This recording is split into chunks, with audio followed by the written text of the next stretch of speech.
Hi, this is Buzz, and this is a video to give tips to beginners that want to DIY a tile floor.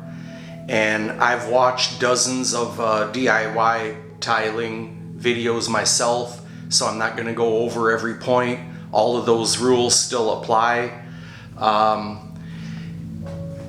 This is stuff that I think wasn't covered in some of their videos or not in enough detail. I've done like a quarter of my projects so far. As you see, they've cured some of them for a few days, some of them for 2 days. It says not to walk on it for 24 hours, but just to be safe, I'm going 48 hours not walking on this stuff. So this is how I'm doing it, and this is stuff that I haven't seen in other videos. So if you're gonna DIY, you might want to stay tuned and get some of these tips from me. Now, I didn't take time off from work to do this, so I only have like about 5 hours to do what I'm gonna do. So I gotta give myself time to clean up, which is very important because when mortar cures, it could be really difficult to get off. So to clean your tools and your bucket and everything. So first thing I'd like to point out is when you are dumping your buckets, dump them outside, not down your drains. Don't wash your hands in the drains because that mortar will build up in your drains and eventually clog them. Yeah, so all of that, your bucket's got to be cleaned outside. And okay, so let me cover really quick what kind of tile I'm using. This is the from Home Depot. It was about $21.60 per box. You'll have to figure out your square footage, of course. Here's an unopened box. Wood look, 6x24. It's porcelain, and porcelain is not affected by moisture or water like ceramic wood, so I considered porcelain to be better. They're very square, very flat. I know in another video the guy says that they're not, and so that's why he wasn't using spacers. Now, I did a search on a forum, and some lady had questions about the spacing. And it seemed the consensus was that these are rectified tiles, meaning that they're very square, and you can get away with a 1/16 of an inch gap, and that's what I did. And then it'll look more like wood rather than using an 1/8 of an inch spacer. Probably the most important thing to know if you're doing tile is to get good coverage, and that means using the right amount, the right troweling. I'm using a 1/2x1/2 trowel. My knees are pretty bad. You're gonna need a pad for your knees. This is a real thick pad, so it's helping out a lot. Okay, so let me show you. I'm troweling this way. And the reason for that is when you lay a tile down, then you're gonna kind of smush it. As you're pressing down, you're gonna smush a little bit to side, and that'll collapse all of your grooves, allow the air to escape. Just as I said, you know, I watched a lot of the videos. There's no sense in me going over the same troweling practices, tips, you know, about that. Like, you don't want to swirl. Almost everybody that's gonna try to do tile is gonna watch those and follow them. Hopefully they're not gonna do swirly patterns and cause the air to get trapped, and then you won't have good contact coverage. Okay, so this floor is a subfloor that is over a crawl space. It was, you know, plywood, of course. I laid the hardy board 1/4 inch down. I used this stuff to coat it. It's from Lowe's. All the Mapey products can be getting at Lowe's. This is like a 3.5 gallon bucket. It was probably about 80 bucks. And I'm not so sure I needed to do this, but I did have a flood in my kitchen before from when a reverse osmosis water system blew a hose. And this is down just to protect this, because this hardy backer does absorb water a lot. And so in case I ever had a leak from a faucet or something, that's why that's the aqua colored stuff, you know, rolled over it in a few coats. Goes on real easy. It's water based, no vapor. And I'm using a wet saw tile cutter. I tried using one of those snappers, a Project Source. I hated it. I didn't like how it was going, so I put it back in the box before I even used it once. I got this off of Craigslist. Works great. You put the water in there up to that fill point. This is my replacement blade if that one gets dull. The one that's in there is doing fine. It's a Cobalt brand blade, 7-inch diamond for wet saws. And it cuts like a champ. Here's some scraps of my cutoffs. Even if there was some chipping, it wouldn't really matter because all of my cut pieces are going to be against the wall like that. And when I do the what do you call it? It's going to cover if there is. So that's not really that important. It would be important if you were doing someplace where it's not going to be covered by anything. Okay, some of the tools you want to use around here. I've got these out because sometimes when you lay the tiles, you've spaced them correctly, and then you'll come back to that spot 5 minutes later and they've skated. I don't know how they moved. You'll see like your gap got big and you're like, what the hell? So I use these against the wall or wherever, you know, on the edges to keep them from skating. Like after I've laid down the mortar. This one's like 1/4 of an inch thick, or isn't it? 3/16 that might be, but you know, your gap along the wall can be about 1/4 of an inch. And I put tape and marks on the wall so I know which pieces of tile that I'm doing, because with mortar it's all time oriented. You only got about an hour and a half to use what you've mixed, and if you don't, you're going to be compromising its strength and everything. So I pre-cut all of my tiles before I start because I don't want to have to stop and cut a tile. How do I do that? I'm doing only 3 rows at a time, about 3. Sometimes I ended up doing 2. Depends on when I run out. This time when I was doing it, that's where it ended and I didn't have enough to do another. And that's where I quit because, like I said, you have to clean out your tools, your buckets, everything. And it's fatiguing, it's difficult, it's heavy. I'm almost 60 years old, so I'm not 24 anymore. I don't have that kind of stamina and I can't crawl around here like a spider monkey. So it might be a lot easier if you have somebody help you. So step 1 is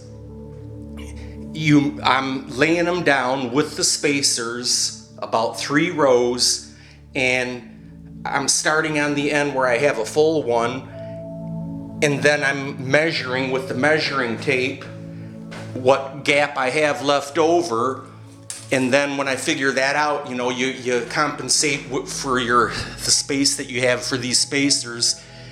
Use the straight edge, mark your line across the tile, and then so you see how I have them numbered: row 15, row 14, 13, row 11, and so these are the R means right side of the wall. So once I start doing mortar, I don't go, oh, what, was this one supposed to be a full? You want to put your stickers and marks down so that you're not panicking at the last minute about where's your tile and which one you're supposed to use.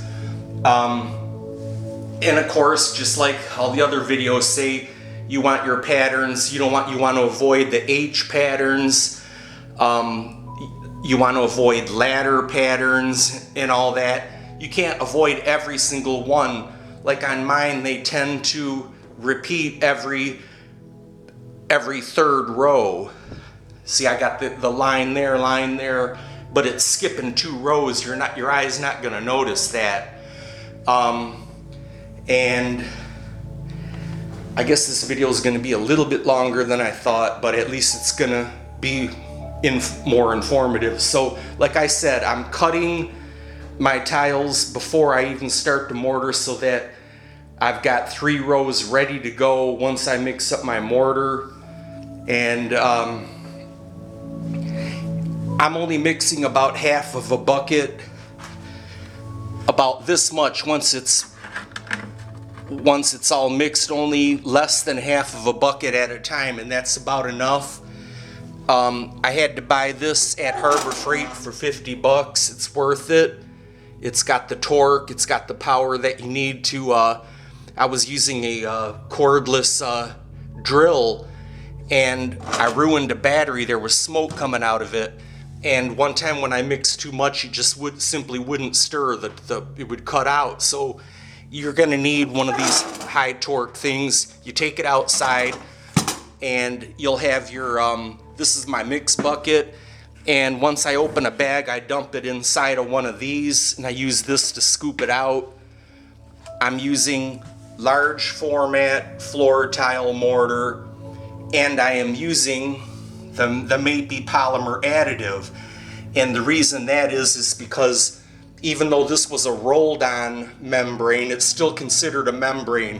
When you look at the bag and it has the blue checks, see it has gray checks, meaning that you can use it on a membrane, but you have to use polymer additive. If you look at the bag, these bags are very informative. Gray check mark indicates usage available when mixed with polymer additive. So I'm using that at about a 90%. I add a little bit of water, but you want to stick real close to that. And I like the fact that it ends up stickier, harder.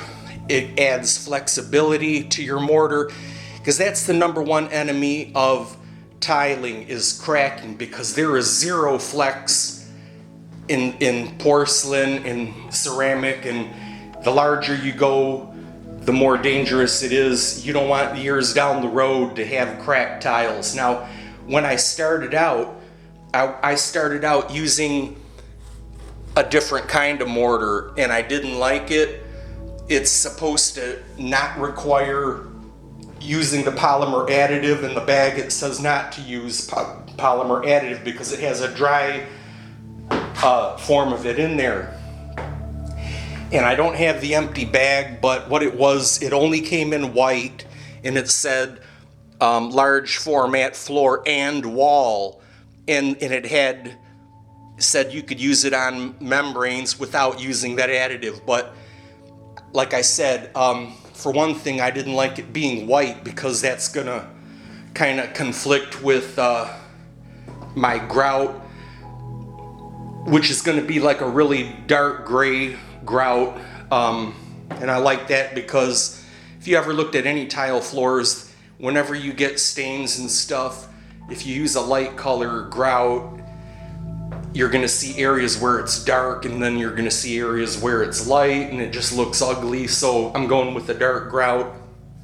And even though you see some white haze in between the cracks, the grout, the stain inside of the grout will absorb into that. And plus I'm gonna be going around it with a one of these real carefully and getting any loose chunks out of there. I can show you right here, like there's a little spot where there's some mortar I left there, and I almost broke a tile. But like I said, is you can learn a lot from a beginner because they're telling you things from your shoes, whereas a pro is kind of is going to presume that you know this stuff when he should be pointing that out. And I think a lot of them are just thinly veiled advertisements. I'm not a professional. I don't intend on doing someone else's tile. I might do my bathroom. It is a big investment to do your tile because, for one thing, you're going to have a saw, the blade. When you buy your tile, you're going to have to pick it up in a truck. It's about 60 pounds a box. The bags of mortar are 50 pounds. What was I going to say? I didn't think that I could wet saw inside of my house, and I found out, yeah, I can, because it's winter time right now, and I'm lucky that it's not below freezing. That could be a problem. It's been above freezing, and that's unusual for Michigan in the early part of January. It's on a lucky streak, so I'm mixing out there, and you see the residue from some of the stuff. That isn't going to hurt anything. You have to bring your hose, like use a short 10-foot liter hose to and bring it inside so it doesn't freeze. You don't want any surprises, like you don't want to pour your mortar in a bucket. So let's pretend we're out there, and just like most of the other videos say, you want to pour about a half a gallon of your this or water, if you're using water, in there first so that it doesn't cake up at the bottom. You want to put about, you'll get a feel for that later, but one of the most important things about tiling is getting your mix correct. You don't want it too thick, you don't want it too thin. It should stand up when you trowel. It shouldn't look watery. I forget what a lot of people compare it to. Some say like pancake batter, or some people say like peanut butter, whatever. You'll get a feel for it, and you want to not add any liquid after 5 minutes as you're mixing. So it's better to end up having to add a little bit more dry as you go. Like you got it, you're mixing it, and you can see it's too thin, and then you can just plop in another bit of this. But after 5 minutes you can't add more liquid, or you'll have the consequences of it not bonding well and just not having the right stuff. So like I said, is my principles are, if you're doing this, and it is fatiguing, it is hard work, is you might want to do small parts of it at a time, like I'm doing. Pre-cutting your tiles, marking them with tape, putting marks on your walls so you know you're not confused when you start. Lots of buckets. You should keep a small bucket with water in it. After about a half an hour, you can pull out these spacers, and you'll need to, because you won't be able to clean up the squeeze out and stuff with those in your way. You'll have to get a bucket, put them in there, and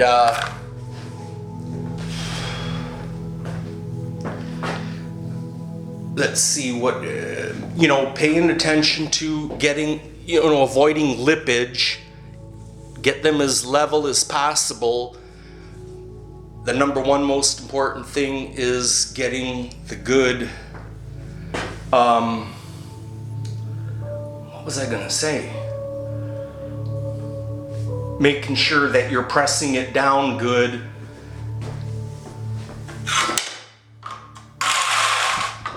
And getting the good contact with the mortar. So, did I cover everything I wanted to say? I'll be doing about 3 rows per day. I found out that I have to, I can't lay the tile every single day. It's like every other day, because the following day I'm doing the part where I'm laying it out and cutting it and getting it ready for the next day. Because even if I had the whole day off, if I was using vacation time to do this, I still probably wouldn't want to do more than 3, because you got to be able to reach in deep enough to wipe off the squeeze out and stuff. You'll need a smaller spatula, a bigger one, like I'm using this sometimes to plop it on there. I am back buttering my tiles, so that's why I have this one upside down, because like I'll put the blobs on there and then I'm using this, I think this is I'm not sure which size grooves this is, but you see it's a V-notch. And this is just added protection and assurance that you're gonna get good contact. And you wanna go the opposite way. So your trowel lines would be the opposite. They would be lengthwise on the tile and widthwise on the floor, of course, with this trowel. And tile is considered large format if any of the measurements are more than a certain length, and these are 6 by 24, so this is considered large format tile. So you're troweling this way for these, and I'm back buttering. I've seen a video of somebody doing it with the exact same tile. He wasn't back buttering, but then he wasn't either showing a lot of detail, or it appeared to me not doing it right, because like it seems like his grout lines were sometimes going in contradictory patterns. You don't want that, because you'll trap air and you won't have surface coverage. That's what it's called, coverage. That's when, like, if you were to lay a tile and you pried it back up to check it out, you would on these kind of tiles you would want about 80 to 90%, but there's no reason you shouldn't have 100% coverage. If you're using a 1/2 inch by 1/2 inch trowel, you're using the large format mortar, and you're back buttering, that might not be necessary, but I'm doing it because the worst thing that could happen on a tile project is to have cracking later on. Now, probably should have started with this point, is that you have to make sure that you can tile whatever you're gonna tile. This, like I said, this is a subfloor over a crawl space, and I had to go in my crawl space and I added a bunch of sister joists. They were 8 by 8s, so 2 by 8 joists, and I had to do that first. That took a few weeks to get them in, to use like the construction lags and get them in there and everything, because you're adding a lot of weight.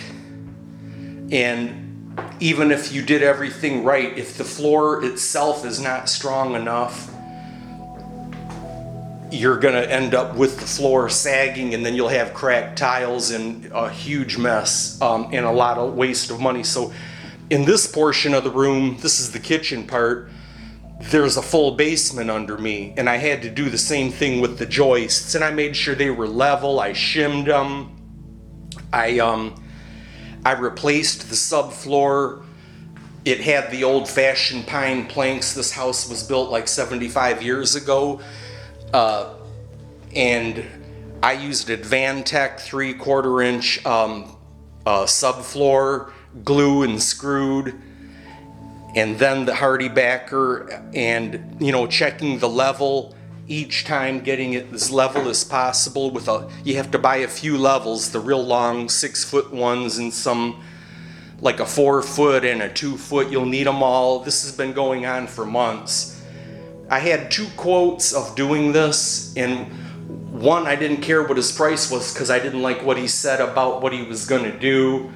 Like, I won't go into detail about that, but it sounded like it was going to be a fast and dirty job. And you know what the difference between a good tiling job and a horrible one that is ruined? Nothing at first.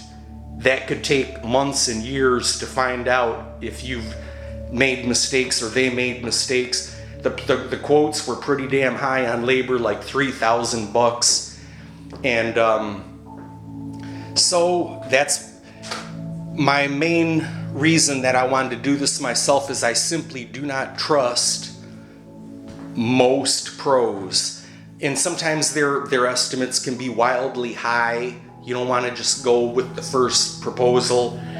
But I encourage DIYers because if you just follow those simple principles, you know, not compromising at all, and you might end up with some tools that you're not going to you can maybe sell them on Craigslist if you're sure you're not going to need them. Like I said, I would like to redo my bathroom. My only prior experience with this is I did my basement, which I'll show you really quick. I did a basement floor using mosaic recycled glass tile, and I like how it turned out. I wish I would have went a little bit darker on the grout. You got to realize that grout gets lighter as it dries. So this is recycled glass. It was about $10 per square foot, and mosaic is not easier. They're on that backer sheet, you know, that doesn't make it easier. It was actually more difficult than using larger tiles. To keep that in mind, because when you're pre-cutting, it's easier to get confused about what you intended to start with and stuff, you know. And but so I already knew how hard and dirty it was to tile, and that's why those kind of people that do this charge a lot of money for it. You have to have the tools. It's nasty. I would do this whole basement floor if it didn't cost so much for tiles, because this old vinyl floor is starting to wear and tear, and I would like to. You can do a basement floor with the tiles, but they have to be small enough because a basement floor is not flat. They have to be able to conform to the shape. And as for my steps, I think I'm going to use like a different, like those style small mosaic tiles for this because I don't want them to crack, and you're always putting weight, you're carrying stuff, and so I wouldn't use those kind of tiles on the steps. So, and I am going wall to wall. I cleared, oh, here's a tip I can give you. This is going to be a long video, but this is I'm going to be replacing my cabinet and sink and countertops, and I needed something to hold my stuff up while I'm doing this, so I just got boards and got them fastened to hold up this counter, because you can't really manage things without having a kitchen sink, you know. So it's all propped up like that, and I'm going wall to wall with this. I can't believe anybody would bother to tile a room and not go wall to wall. See, I removed all my cabinets. And I'm going to replace the lighting in the ceiling with like the LED types, the canless type. That means you can hook them up without having to make 100 trips up in your attic, you know. What else? The devil's in the details. When it comes to stuff, it's not just the color of the tile that makes or breaks it, you know. It's all the other kind of trim and stuff. Like I want to put a wall, I want to put a window on that wall right there. When I moved in here, I bought it from the person that did